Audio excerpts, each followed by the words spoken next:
communicating back and forth.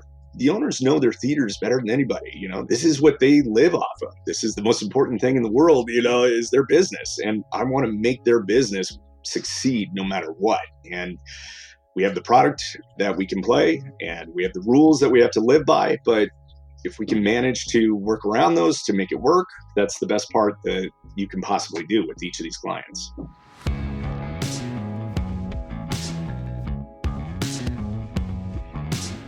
This is the Box Office Podcast. I'm Daniel Loria, the editorial director of Box Office Pro, the pulse of theatrical exhibition. Here this week with my colleagues and co-hosts Pahle and Chad Kennerk from Box Office Pro. And in our feature segment this week, I'll be speaking with Joe Garel, the owner and operator of Western Film Services. He's also a member of our forecasting panel, which helps us come up with the forecasting figures that you can find from us every week over at boxofficepro.com. We'll be going into his expectations of this year at the box office and speaking a little bit about the entire nature of a film booking service, why exhibitors looking for someone to help them with their booking and programming should go to a professional that knows how to handle these sort of issues. That will all be tackled in our feature segment in the second half of this episode. But before we get there, Rebecca, Chad, we're going to start the way we do every week. Last thing you saw, and if you saw it at a movie theater, I don't know if anybody's getting out of the house these days in this frigid January. Yeah, not over this past weekend, though. Luckily, we are starting to see temperatures in New York that creep above 40 degrees. So I'm definitely in less of a cuddle up in my sweatsuit and never leave the apartment mode going forward. But no, I caught up on some stuff just at home viewing. I caught up on Conclave. I think I maybe liked it better than you two did, but not by a ton. I mean, it's a very good actors movie. Yeah. It's fine. Yeah. Not something nice to say about it. I love the production design. It looked very, I don't know what the Vatican looks like, but it looked very Vatican-y. It looked nice. Looked fancy. Chad, on your end, did you watch anything?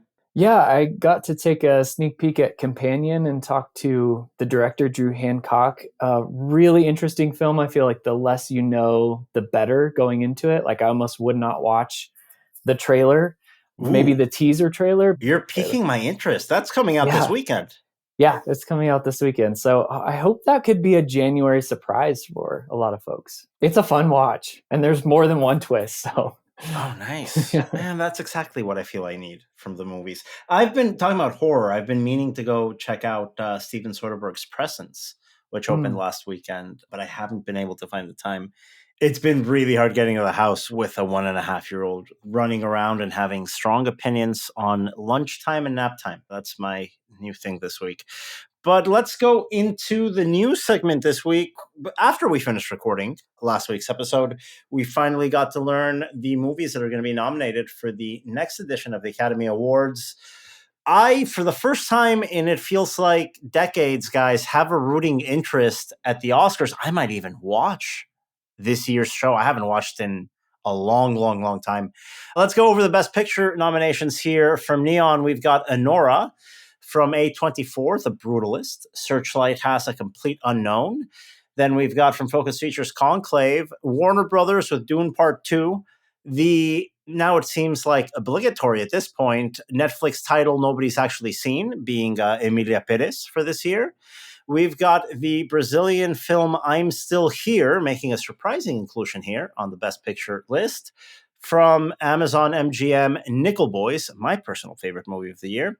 And my rooting interest for the year, even though it's not my favorite movie of the year, but I am rooting hard for movies, the substance, to end up walking away with it. But guys, if you ask me what should happen, not what I want to happen, what should happen from Universal Pictures, the final Best Picture nominee, Wicked.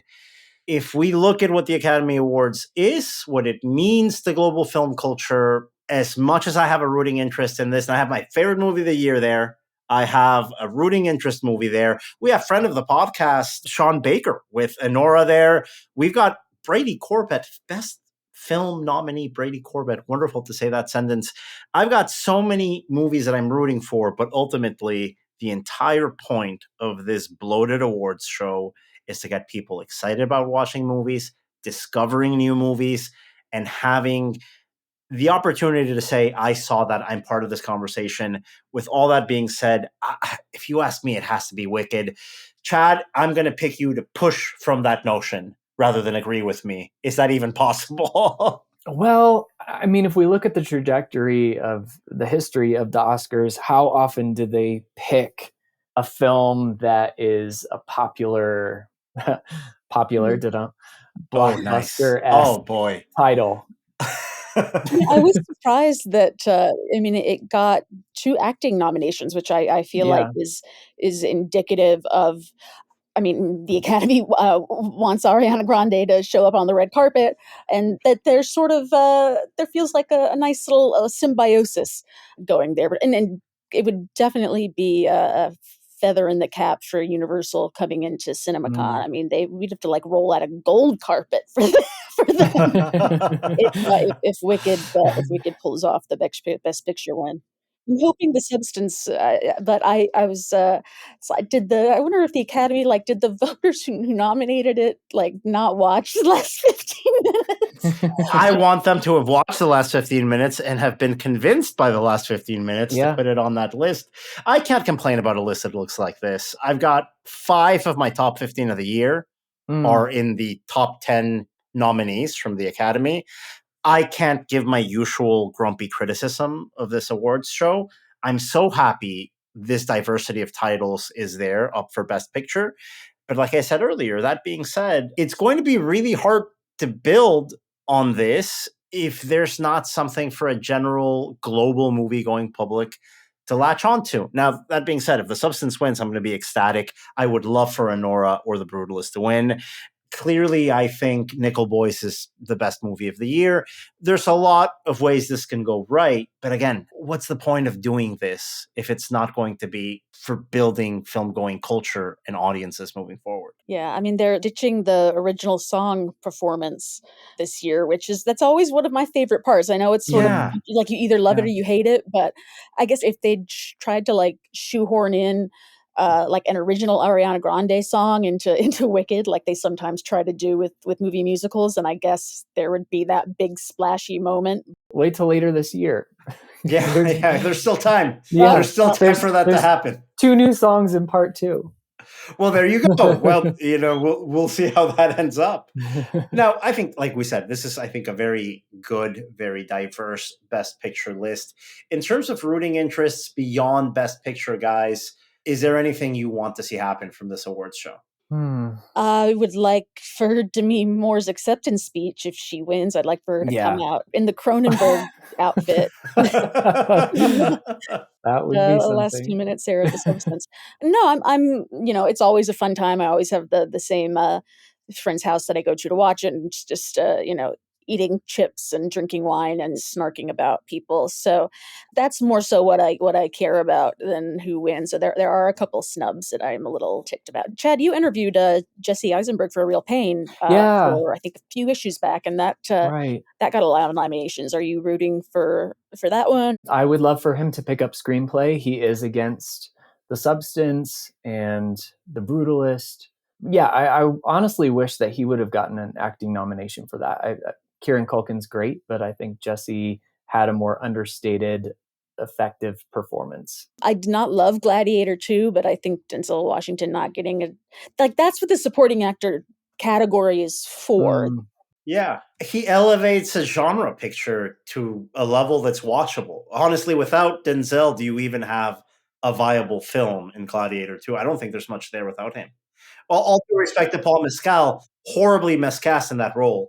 I would like to see more specialty movies. I don't think he's the type of actor I want to see as a Hollywood leading man. Yeah. I want to see him cry in a weird A24 movie as a sad dad.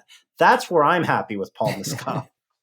He's wonderful at that. Sad son this time around. No, I definitely, I think with the lack of challengers, I feel like that was such a huge thing in the beginning of the year, but then so was Dune 2. I was kind of surprised seeing Dune 2 on the Best Picture nominations list, because I'd kind of forgotten about it in the wake of all the other Timothée Chalamet that's hitting theaters the past few months. But the not getting a score nomination for challengers is insane to me.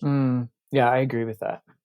Yeah, there's always a couple of head scratchers there that you wonder, like, oh, what was behind that decision or what was behind that inclusion. I cannot see a movie like Emilia Perez and find anything of value in it, to be Yeah, completely that's the one I've frank. heard the most chatter about, the one I've heard the most people talking about. Granted, not in a good way, but in the same way that it feels, and I have not seen it because everything that you and other people have told me make me not want to. It feels maybe like this sort of Green Book-esque, like all the all the film people are like, I don't. This.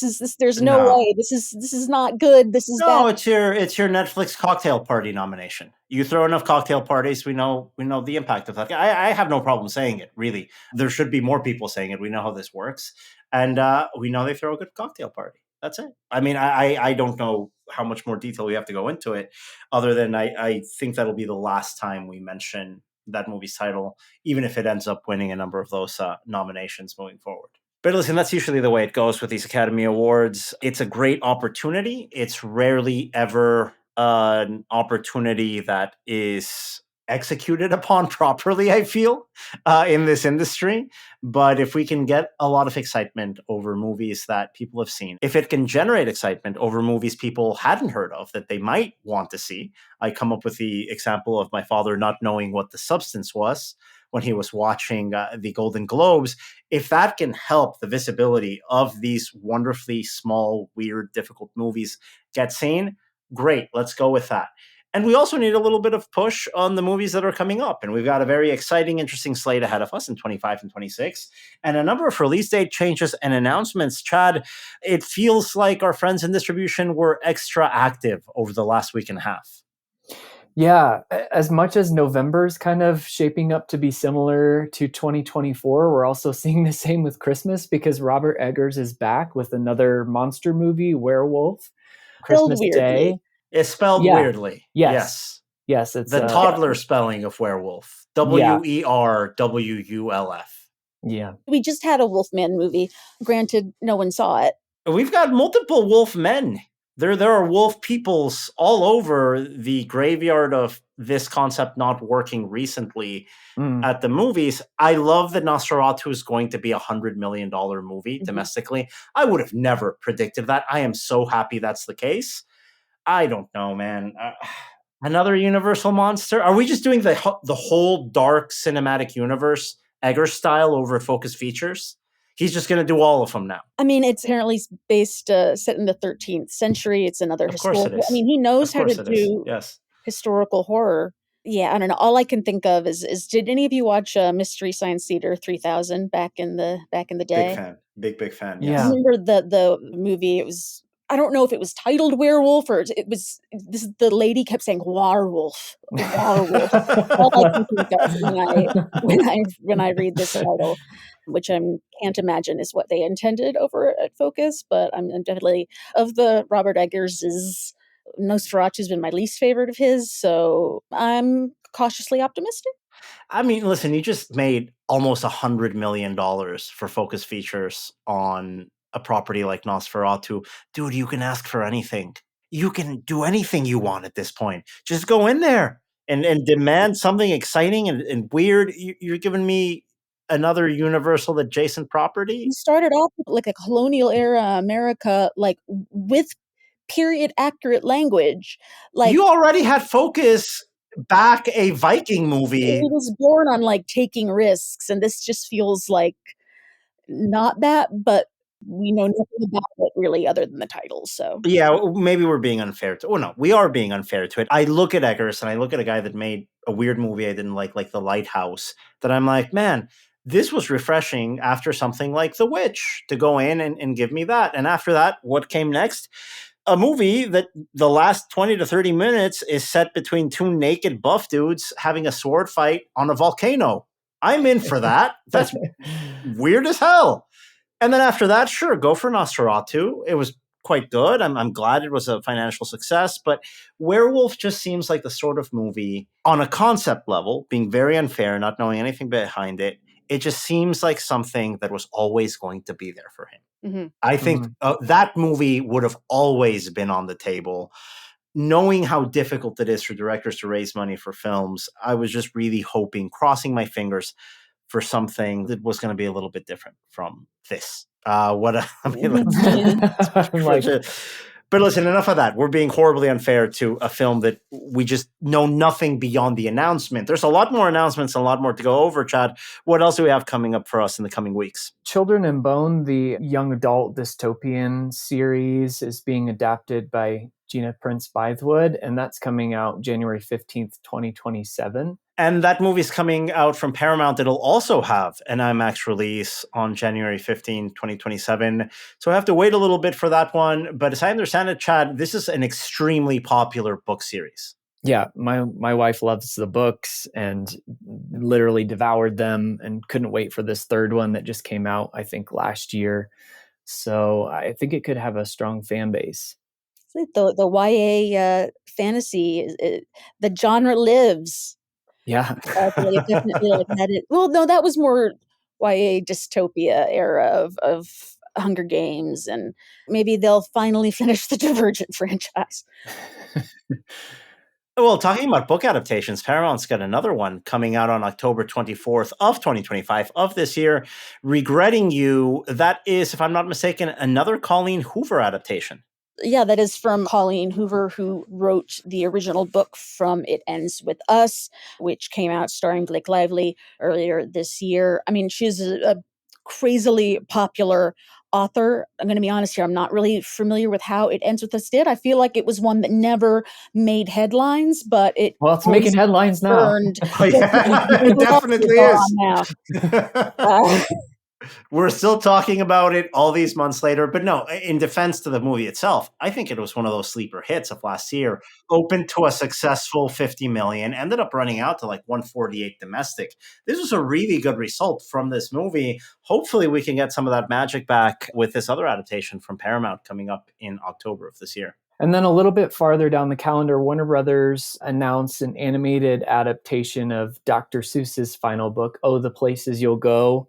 AKA the one that everyone gets graduation college. Present. Yeah. Yes. I think I got that when I went to college. We all got that as a gift. Yeah. But it's a cute book. I think it's a cute book. Yeah. What's the release date on that, Chad, again?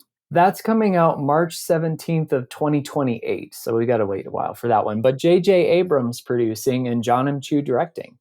Hey, listen, that's a lot of weight behind a property like this one. When this came in last night before recording, I told my wife, this might be the first movie I end up taking our baby to. I think by that point, she'll be like movie going age. So I have it circled on my calendar for personal reasons coming up in the future.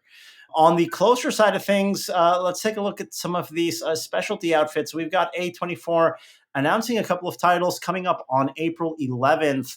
Warfare, pretty film on the A24 side coming out. And then a notable rescheduling here, the February 28th release of The Legend of Oki, the children's family title from A24 being rescheduled from February 28th to April 25th.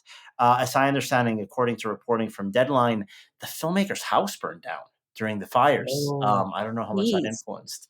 Yeah. So best wishes to the filmmaking team there. They have a couple more months now to prepare that release at the end of April. Stepping into that February 28th, 2025 release date, I'm going to be completely honest with you guys. I'm only bringing this movie up because I am fascinated by the title from G-Kids. We all love those strange anime movie titles.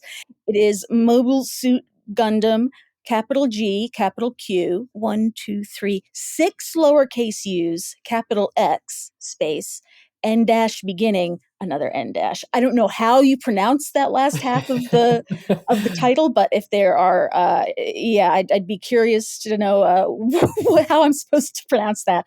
But that one stood out to me, and anime, it's something that can help carry some of these screens through the quieter months. Definitely necessary here. We'll see how people can even find that online.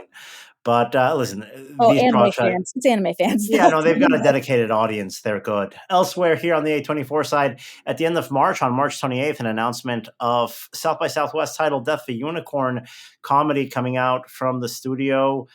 I think that's it on the A24 side. Chad, on the Paramount side, we still have, I think, one or two more titles that we haven't gone over, including the latest sequel from the Sonic the Hedgehog franchise. Oh yeah, that's right. So we did hear last week that Paramount has announced Sonic the Hedgehog 4 for March 19th, 2027.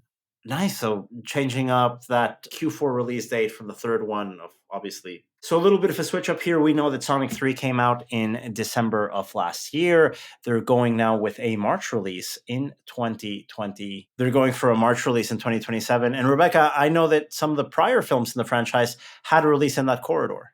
Yeah, well, Sonic the Hedgehog 1, if you'll remember, came out right before things shut down in 2020 and ended up doing obviously quite well given the circumstances of what it was able to do. I think the first and second Sonics both were Q1 releases. So this Christmas corridor was so crowded.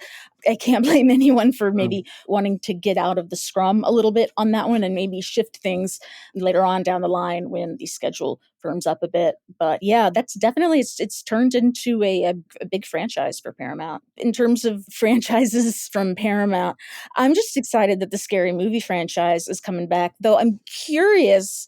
Paramount did announce the release of Scary Movie 6 on June 12th, 2026. I watched the first 4. Scary Movie 5 didn't have Regina Hall or Anna Faris in it, like it was a new cat. Even I didn't watch that one, so it's still part of the official Scary Movie canon. I don't know if it even got a theatrical release, but do people still do people miss those movies? Oh, I think there's a big nostalgia for I'm being harsh. For Anna Faris and Regina Hall was the best part of these movies. But yeah, I don't know. I'm excited to see that one come back. I've had to see some for review purposes some really garbage Wayans Brothers movies, like their 50 Shades of Grey parody, which I have not blocked out of my memory yet. Hopefully, if I drink another like box or two of wine a year, I'll manage to forget that I saw that one. But no, I think that's I'm interested to see what they do. I'm interested to see which movies they parody. I assume you got to get some Midsummer in there. I think you're going to get a lot of that art house horror getting parodied a little bit. Elevated so the neon horror. A24 stuff. I hope it's ready for a parody. I'm surprised they're bringing that series back. I mean, it's a low budget. I feel like it's not an expensive thing to do, and hey, give it a shot. If it doesn't work, it doesn't work. I'm very fond of the first one. I was in high school when the first one came out, and that was just in the DVD era, right? Where everybody buys the DVD and like watches it to death. So I have fond memories of that first one, but I think after the second one, I lost track of how many of those came out. 3 and 4 are bad. They're bad, but you know what? That's fine. And we certainly hope for the best with the retooled Scary Movie franchise coming out from Universal in the coming years. The final schedule change here from Amazon MGM, the Chris Pratt Wrong Man thriller Mercy, moving from its release date in August of this year to a new release date in January of next year. And that wraps up the latest announcements and release date changes. Nothing here, I think, earth-shattering. Nothing here, as people had feared, a result of the wildfires from LA. Maybe The Legend of Oki. I think we could probably point to that as being a factor on that A24 date change. But other than that, I think business as usual, more movies being announced is coming out wide. We need that in this industry. And talking a lot more about that topic is going to be our feature segment guest, Joe Garel from Western Film Services. That's coming up right after the break. But before we talk to him, let's go over the top 3 forecasts that we have for this weekend at the box office. Leading the pack, we expect Universal's Dogman as the sole new family movie of the month, coming in and making a decent impact in the market. We're currently tracking that between $25 and $30 million on the opening weekend range, followed by a second place prediction for Warner Brothers' horror film Companion, that according to Chad ends up being a nice and surprising ride at the movies. A $7 to $10 million opening weekend range for that film. And finishing up in third place is going to be a neck-to-neck finish between Mufasa, the Lion King, and Flight Risk. They're both currently tracking between $4 to $6 million If you ask me, Mufasa might have the edge over bald Mark Wahlberg, but with competition from a new family title, bald Mark Wahlberg and Mel Gibson might finish in third place this weekend at the box office. So that wraps up our weekend forecast here at the box office. To find out more and get more detail on everything that we're predicting to happen this weekend, go to our website, boxofficepro.com, where you will find our weekend forecast along with our long-range forecasts of movies coming out in the coming weeks. And to speak a lot more on the financial forecasting of movies and the entire process of film booking and its importance for exhibitors, we've got our feature segment coming right now with Western Film Services owner and operator Joe Garel. That's coming up after the break. And we are back here on the Box Office Podcast with this week's guest, Joe Garel, the owner and operator of Western Film Services. Joe is on our forecasting panel. He helps us come up with the numbers that we put out to the public every week. Joe, you've been a veteran here in both the exhibition and distribution space. You're right now operating your own film booking service. I want to hear more about that. But first, how did you get into your role? Because you've been in this business for a long time. What's that trajectory been like for you?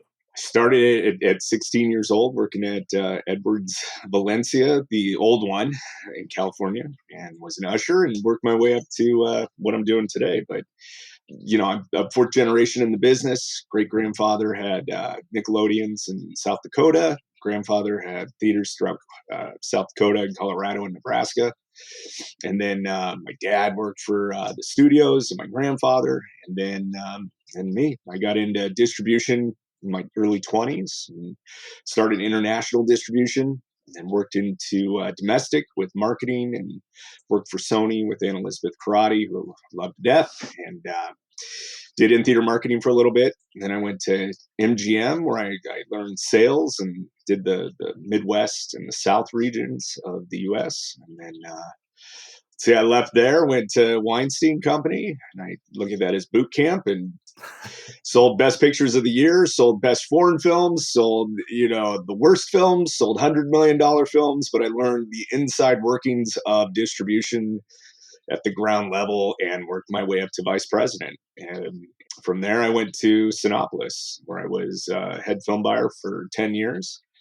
And then started my own company called Western Film Services, which I'm doing today, and left Cinépolis to go help independent movie theaters and get them the best bookings and strategies and analysis that I could possibly do to maximize their revenues and profits, and kind of go from there. In that term, I've also decided that I'm going to start releasing films, and have done a few as well with Western Film Services and some partners as well. So it's been a good run so far. Let's talk about one of those releases that you put out at the theaters last year, the Filipino romance film Hello, Love Again. It was a sequel to one of the bigger, if not until this film came out, biggest hits in that country's history. You brought this movie to the US and found some great success, not only booking the title, but also at the box office. Yeah, well, my partner and buddy, Evan Saxon at Abramarama, brought me in and said, "Hey, we've got this project. Do you want to be a part of it?" And I was like, "Yeah, let's do it." So we looked at the previous one. I think they went 71 runs in the US and Canada and grossed like $1.7 million. So it was like, hey, this is some meat on this. Let's do a deeper analysis of the market and see where we can go. And we did about 250 runs with Canada and US, and we grossed $6 million, and really opened up the pathway for Filipino films to now, be a spotlight in this industry. And it's kind of opened my eyes to say that there's these audience that are underrepresented, and they want to go to the movies. And it's like, oh my gosh, like I think we tapped on something amazing here. So that's kind of been the focus, and huge success. I mean, $1.7 million to $6 million is amazing. Yeah. I don't think anybody was expecting it to be that big. It's lightning in a bottle, but we didn't have one run that was under $1,000, and that's distribution done right. We did it. And you're seeing examples of this sort of model really succeed over the last 2-3 years really of the post-pandemic era. Movies from distributors like Cineverse coming in and sneaking their way into the top 10 for a number of weeks. You see our friends over at Showbiz Direct from former exhibitor Kevin Mitchell coming out with a title that's succeeding. Angel Studios making a lot of ground. Fathom Events is now Fathom Entertainment. They're now a distributor, a formal distributor. Of course, during your era working in this industry, Joe, you've seen not only the digital transition, but you've also more recently seen the end of the VPF commitments that, in a sense, constrained some of the flexibility that exhibitors had in programming titles outside of the usual suspects. You've worked across every aspect of distribution and exhibition, as you mentioned, from exhibitor marketing to booking, releasing films with studios, with Best Picture winners over at Weinstein Company. From your perspective, how much is the end of this VPF era really opening up the opportunities to find those underrepresented audiences and deliver the movies they're looking for? Well, it's good and it's bad. So, you have titles that are going too wide, and you're having, under $100 grosses, and you're having exhibitors put those titles in. So that has a negative effect on the industry.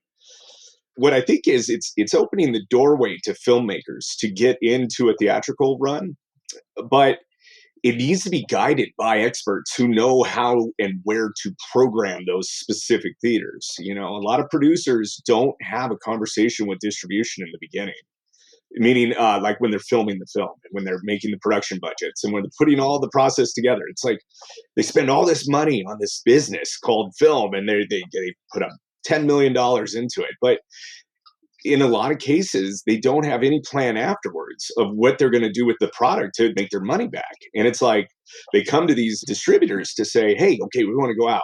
And then they have this idea that they want to be in 3,000 runs or 2,000 runs. And it's like, well, this film deserves, probably 400 really good theaters that'll work, and the rest are not going to work. And they're like, we got to have it. And so it's a kind of this weird miscommunication or lack of communication. As a distributor, I don't want to lose my client money. And these guys, they want to go out and go and spend $150,000 on prints and DCPs and getting them out there, and they don't need to. And you could save an extra $70,000 if you cut that in half and did it this way. And I think that the producers, if they listen to the expert who do this on a daily basis. I mean, the guys that are doing this are good, the guys like me and the others that are out there. We've all been doing it for years, and we know this industry, and we know how to make it work. And how are you able to tap into some of these audience pockets? Saying something like Filipino audiences,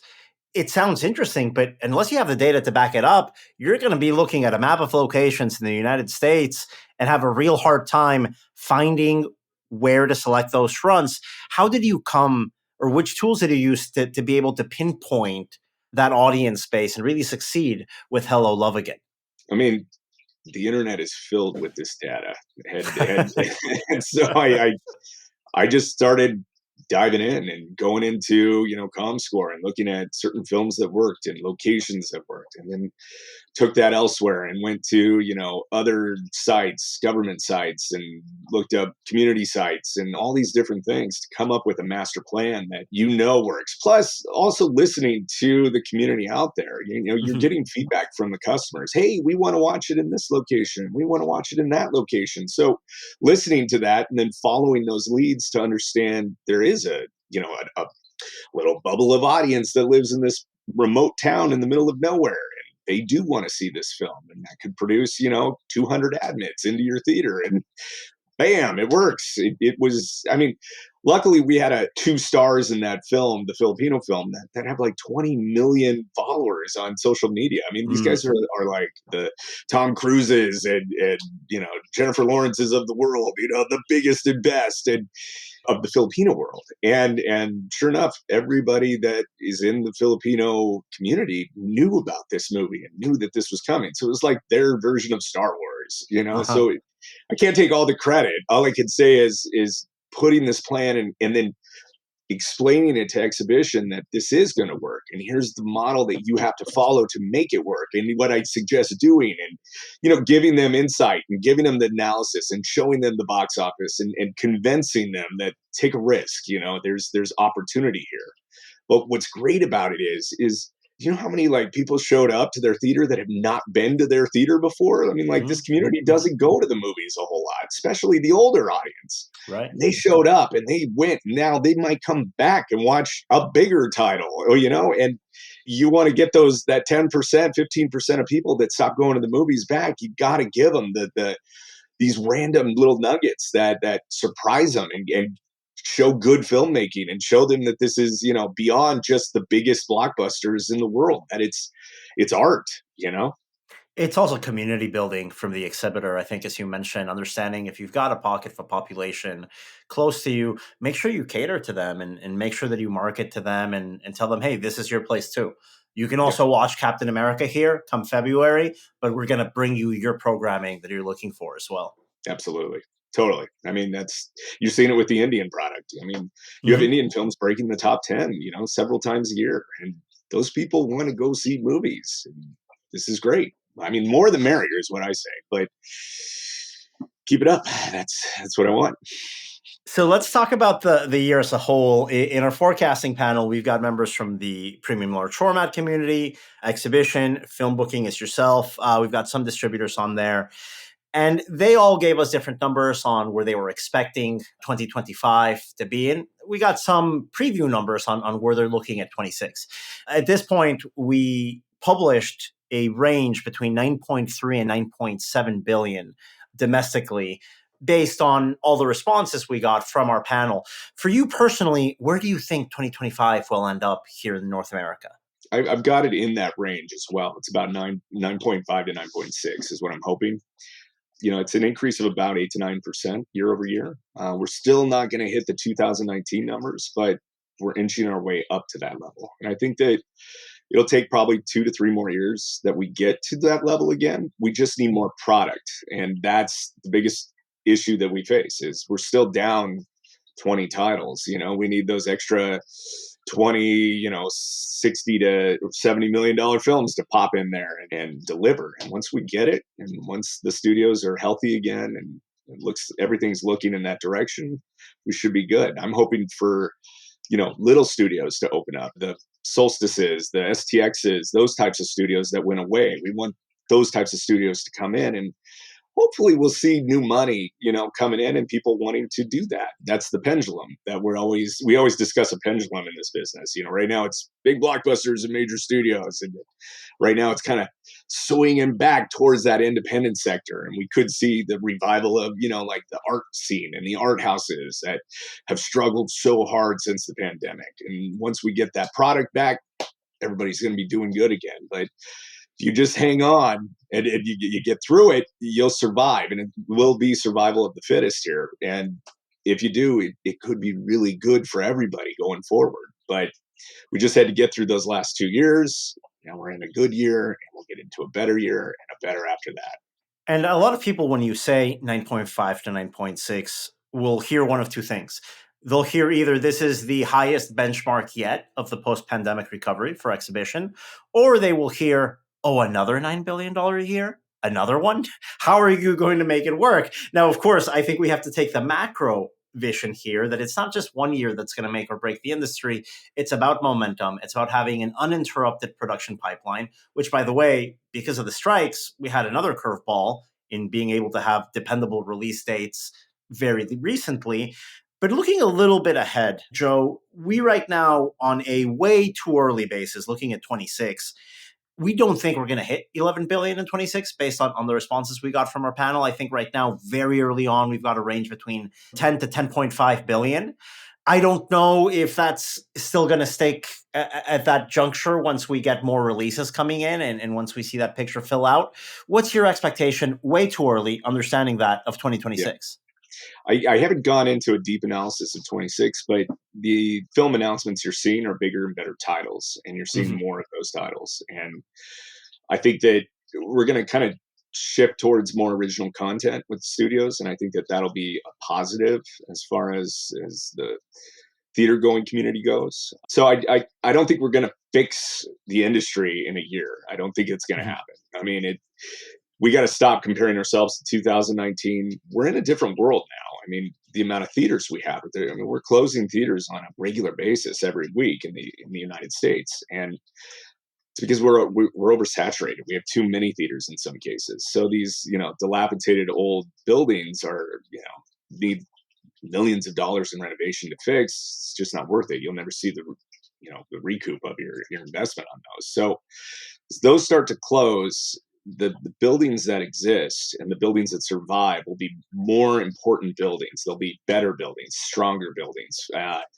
And so to compare us to 2019, when you could go 4,600 runs or 4,500 runs, like that world doesn't exist today. And it's just going to be a slow buildup to get to the best levels. But there's a pricing issue that we face. Are prices too high? Or are they too low? Or, what's the value of the product? And, you really go into the model of it. You can get into the weeds here, but, like, are certain films more valuable than other films to charge for, and like, how does that message get across to the customer itself without having a negative impact? And it's interesting, but 2026 will be a gain. 2027 will be a gain. 2028 will be a gain. We'll probably top out at around 29, and that'll be like, okay, here's where we exist and what the industry is now the standard. Can we get to this level? And then, after that, it's kind of what it was pre-pandemic. It was like 11 million or 11 billion. And did we get to 12 billion? Can we do that? It's great. It's a recovery. It's an industry on the rise, and it's important to say that because not every part of the media is currently on the rise. Cinema isn't in that box. Cinema is finding new heights, and that's definitely what we have to look forward to this year. And I want to talk a little bit about the slate that we have coming up.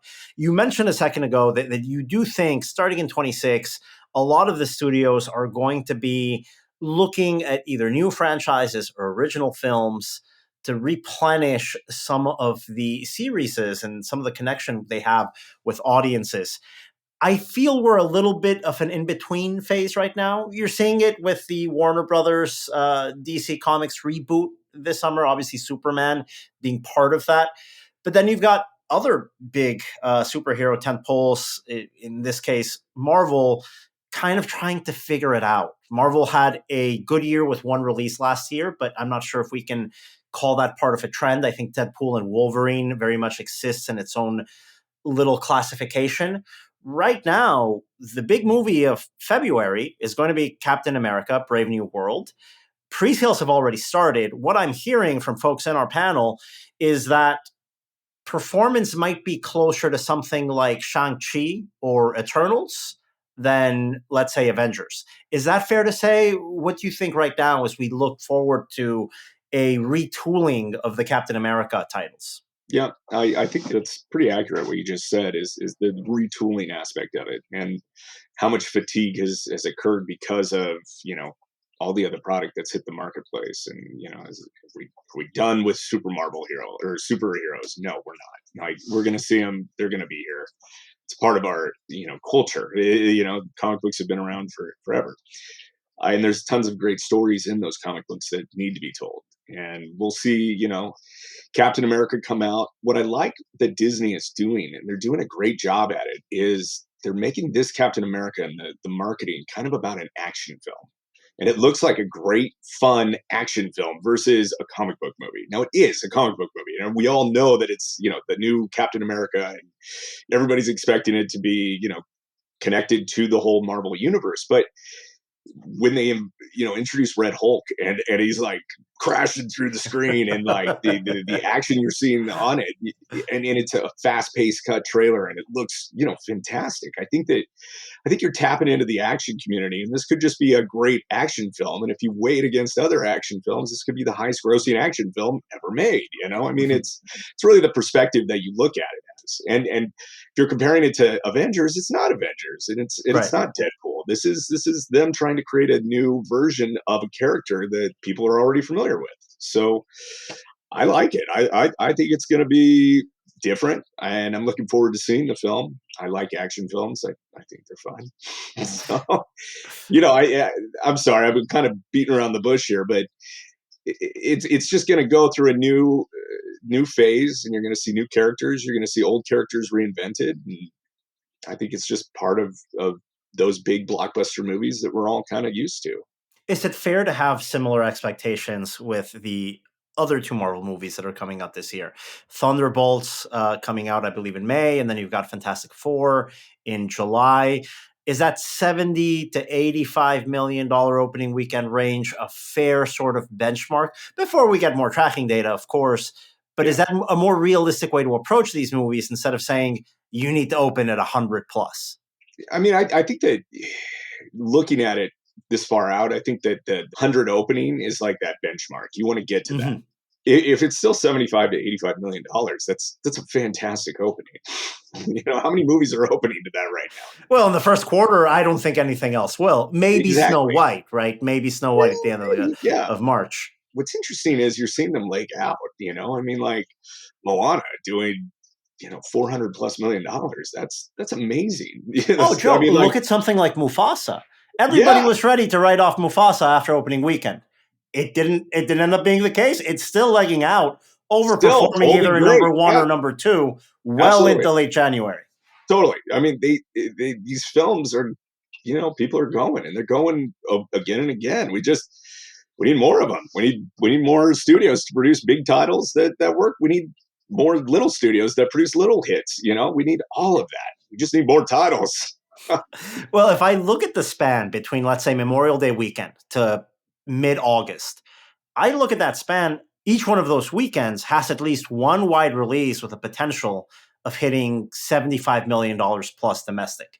It's a very well-positioned summer season that we have. Outside of that, I am getting a little bit nervous about some soft spots in the calendar. What are the spots on the calendar that get you a little bit nervous? As a buyer, I look at it and I say March kind of freaks me out. Not in a negative way. They're good problem to have is we have too many titles coming. I mean, March through April, there's weekends where there's 6 wide titles going in the marketplace. And it's like maybe we should spread it out a little bit. It's like there's great weekends in September that can do the same business. It's like the last thing I want to do is come off a title that's working to put in a title that's not going to work, and that as a buyer is it's doom and gloom. You want to always try to hit success after success to keep that steady flow of customer base coming into your theaters. No, I think that's top priority here for exhibitors as they really try to shuffle the deck of cards here to make sure they have the highest grossing films on a week in, week out basis. Looking further into the release calendar here in Q1, I guess the other big title that we have to ask you about is Snow White. We mentioned it a second ago. Do you think this title is going to perform similarly to something like Little Mermaid that came out some years past? In that, I mean, opening weekend isn't going to be the huge opening weekend everyone expects, but this title could leg out as family audiences continue to track it into the spring. Yeah, I do. I've got Little Mermaid as the comp to it. I mean, Cinderella, Little Mermaid, they all grossed $200+ million. I mean, Little Mermaid was just short of $300 million. So this one, Snow White, maybe it's low end 250, high end 350, somewhere in that range. Still fantastic. I've got it right now opening to probably about $85 million, which I think that's great. I mean, that's a little bit less than Little Mermaid was, but more than Cinderella was. So yeah, that would be ideal if we can get those figures. Looking at the first quarter as a whole, I do expect the first quarter to be the weakest quarter of the year. Right now, I think maybe it's too early to say. We're looking at something between, 1.8 to 2 billion. Does that track with what you're looking at in terms of Q1? Yeah, I'm pretty sure. I've told all my customers is once we get through January, it starts to get a lot better. And really, it's this weekend that's like the start. We've got 2 really strong films opening this weekend, and after that, it's kind of almost every week we see good product. It doesn't have to be a $100 million opening film to be a good product. It could be a $30 million, it could be a $20 million, it could be a $15 million. But as long as it's consistent is the issue, then we should be okay. And we kind of gotten through that hump of, this weekend's going to be tough. This weekend's going to be tough. This weekend's going to be tough. Now we're at the end of January, and it's like, great, we got a good film opening this weekend, and good ones next weekend, and Super Bowl weekend. You do the best you can with Super Bowl, but Yeah. Then you get to Captain America, and then it's basically you're just sailing on, weekend after weekend, trying to maximize every hour that you're booking and doing it correctly, and trying to get the right titles in the right buildings, and trying to, formulate a plan that gets you the maximum revenue that you can possibly bring in. In terms of surprises, are there any titles that you think we're sleeping on? Any titles that you think are really going to surprise folks? I think The Monkey is going to be a title that kind of surprises people. Neon's got another hit with Osgood Perkins, The Monkey. The film is good. It's Steven Spielberg behind it. James Wan produced it. It's different. It's fun. It's campy.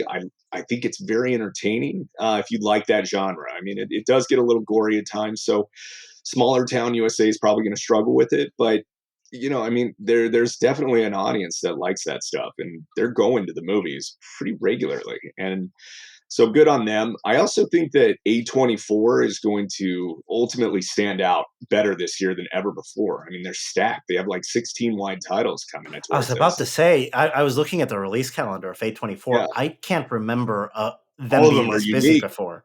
Yeah. They're unique films. They're different. And they do a good job putting film out, and they garner the attention that needs to be there. But they need to get to that like breakout success, and they've had it several times. I'm not don't discredit them. I mean, they're doing a fantastic job, but I would love to see them bring in like $500 million this year in product, which is very possible. I kind of got it at about 400 ish, maybe 5, and I'd love to see them bring in an extra $500 million in product. And that's what we need, is that kind of stuff happening. That's the success story, is the smaller guy bringing in that kind of product and money and revenue and admits, and all of it is how we're going to succeed, survive, and strive, and move forward and be successful. I think that's a key point that you raised there. And I think it's something I mentioned in the annual preview episode of this podcast. Now that we don't have the STXs, and yes, we still have Lionsgate, and I do think Lionsgate is going to recover from what they gave us last year.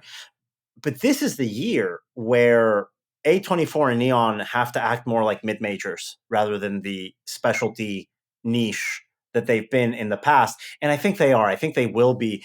If they can get to those heights, like you mentioned, 400, 500 million in 25, that's what's going to lift this closer to the $9.7 billion a year in that forecasting range. If they can over-deliver, who knows? We might even be closer to 10 in a best-case scenario, but it's really going to depend on who can complement that studio slate. Because on the studios alone, I'm not sure there's enough there to get us past 9.5.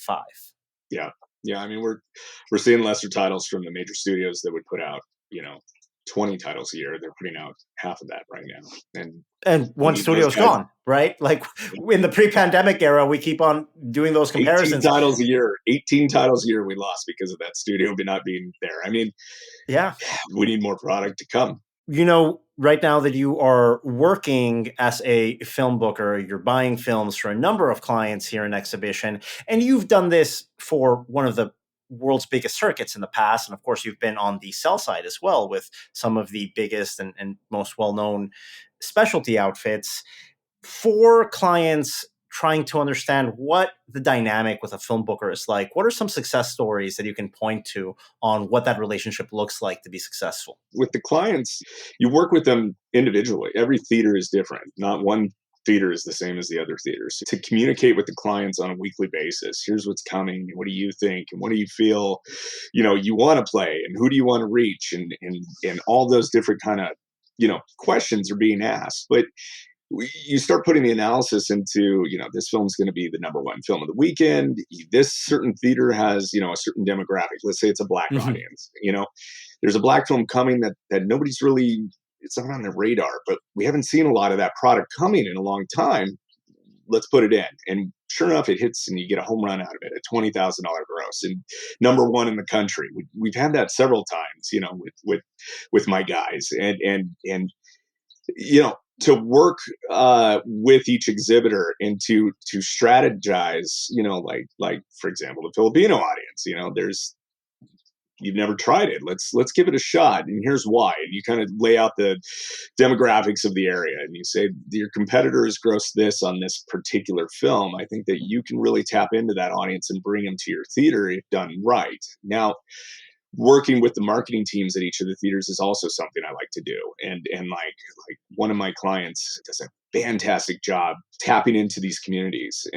It's Milagro Cinemas and they're based out of Norwalk, California, and it's Moctezuma Esparza and Tonantzin Esparza who are running it. And Tonantzin's Moctezuma's daughter, but she's running the marketing and she's doing a fantastic job at this horror series that we're doing and the classics that we're bringing in, but we're filling, auditoriums of people on Monday nights and Wednesday nights when it's dead, and she's putting together trailers and putting great social marketing pieces out there and just, like I said, tapping into communities to bring new butts and seats. And that's key. If you can get new butts and seats, they're going to come back for the bigger product on the weekends, and you're going to continue to fill your theater with people that normally don't go, but then they offer great food and beverage stuff. I mean, it's like, that's what I would say is important is communicating directly with each of your clients. And I've got singles in Nebraska and South Dakota that I talk to every day. They email me, what do you think about this? And I'm like, let's try that. Or